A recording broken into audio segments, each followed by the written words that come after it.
السلام عليكم ورحمة الله تعالى وبركاته. أخباركم عاملين؟ يا رب كده تكونوا بخير وصحة وسلامة. بتمنى انكم كلكم تكونوا بخير وصحة وسلامة. أنا النهاردة عاوزة أتكلم لكم على الأعشاب وفوائدها، وكل عشبة وفائدتها، وبتمنى انكم تستفيدوا معايا من فوائد الأعشاب. وصراحة الأعشاب حلوة. صراحة الطب البديل دلوقتي بقى الناس كلها بقت تستعمله، وبقى الناس تستفيد منه كتير. ودي يعني والناس اهملته كتير، بس في الاواخر كده استرجعنا ان احنا بقينا بنتداوى بالاعشاب كتير. والاعشاب لا هي بتضر ولا اي حاجه، يعني لها فائده، مش زي الادويه ان ما نفعتكش هتضرك طبعا. بس الادويه الاعشاب لا، الاعشاب لو ما نفعتكش مش هتضرك يعني. اعشاب بتفيد ولها طاقه وبتدينا حاجه، بتدينا انرجي للجسم، يعني بتخلي الجسم حلو كده وجميل. الاعشاب بتفيدنا كتير والله، والحمد لله دي نعمة من عند ربنا ادهنا، واحنا هاملينها جدا. يعني الاعشاب نعمة من عند ربنا هبهنا واحنا هاملينها. يعني الانسان يحاول بقدر الامكان انه يستغل النعمة دي، ويستغل الاعشاب دي ويستفيد منها ويعملها، ويتداوى بيها. وان شاء الله يا رب، ان شاء الله، ان شاء الله يا رب، الناس تستفيد من اللي انا هقوله ده وتعمل بيه يا رب. وبتمنى التوفيق ليا ولكم ولجميع المسلمين يا رب. اللهم صل وسلم على سيدنا محمد وعلى اله واصحابه الطيبين الطاهرين يا رب. هقول لكم النهارده اول عشبه اللي معانا هنتكلم عليها هي بذور الكتان.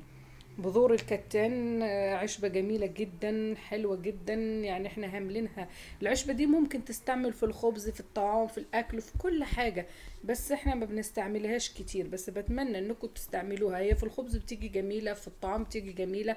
بتطحن، تطحن بس تتحمر شوية وتطحن في نفس الوقت، يعني ما تطحنش وتتساب، لا، لو هنستعملها نطحنها في نفس الوقت ونستعملها ونحطها مع حليب وشوية عسل وبذور الكتان ونغليهم مع بعض ونشربهم. دي جميلة جدا للبرد، مفيدة جدا للبرد، وبتنظف الصدر، حلوة جدا جدا جدا. بتمنى انكم تجربوها وتقولوا لي رأيكم. اي واحد عنده سعال او يعني او عنده زكام او اي حاجة يجربها. ياخد بذور الكتان يطحنها، ياخد منها معلقتين او 3 كبار ويحطهم مع حليب ويحليهم بعسل ويغليهم ويشربهم زي الشوربة كده.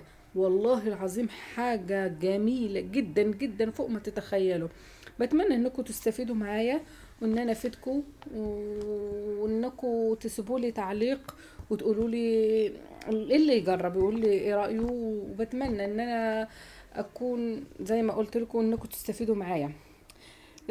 يستعمل لعلاج نزلات الشعبية وما يصحبه من سعال، حيث يؤخذ ملعقة كبيرة من بذور الكتان دون سحق وتوضع مع مقدار كوب ماء مغلي، ثم تترك 10 دقائق.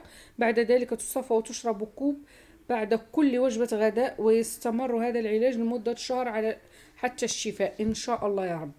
الوصفتين دول اللي أنا قلتهم لكم بتوع بذور الكتان لعلاج النزلات الشعبية، لعلاج البرد والنزلات الشعبية. ان الانسان لو عنده برد واخد برد يجرب الوصفات دي جميلة. وبذور الكتان والله ليها فوائد كتيرة، ان شاء الله هبقى اجيبها لكم في فيديوهات تانية تستفيدوا منها. تعملوها وتستفيدوا منها. الواحد حاول يعني يبعد عن الأدوية والكلام ده. الأدوية بقت بتهلك، يعني بتفيد حاجة وبتضر حاجة تانية. من الأحسن إن احنا يعني نتجه للأعشاب والكلام ده. الأعشاب دلوقتي بقت جميلة ومفيدة وحلوة ومتواجدة، ونحاول ناخد الأعشاب الطازجة يعني اللي هي جديدة. دايما ناخد الجديد، ما ناخدش بكميات كبيرة عشان ما تبوظ. دايما ناخد شوية شوية الكميات اللي هي هنستفيد منها. وإن شاء الله بالتوفيق يا رب. وربنا يشفي كل مريض يا رب، ويحفظ كل مسلم يا رب، ويرحم جميع موتانا وموتى المسلمين. وزي ما قلت لكم هبقى اجيب لكم وصفات تانية لبذور الكتان عشان تستعملوها. هبقى اجيب لكم وصفات تانية لبذور الكتان، جربوها واستعملوها وشوفوها. وان شاء الله هنتكلم في الفيديوهات التانية عن اعشاب تانية. وان شاء الله هجيب لكم كل الاعشاب والفايدة بتاعتها وبتستعمل ازاي. ويا رب يا رب يا رب ده يكون بفايدة ان شاء الله ليا ولكم ولجميع المسلمين يا رب. وبتمنى الشفاء لجميع مرضى المسلمين يا رب، لجميع مرضى المسلمين يا رب. وبتمنى التوفيق للجميع.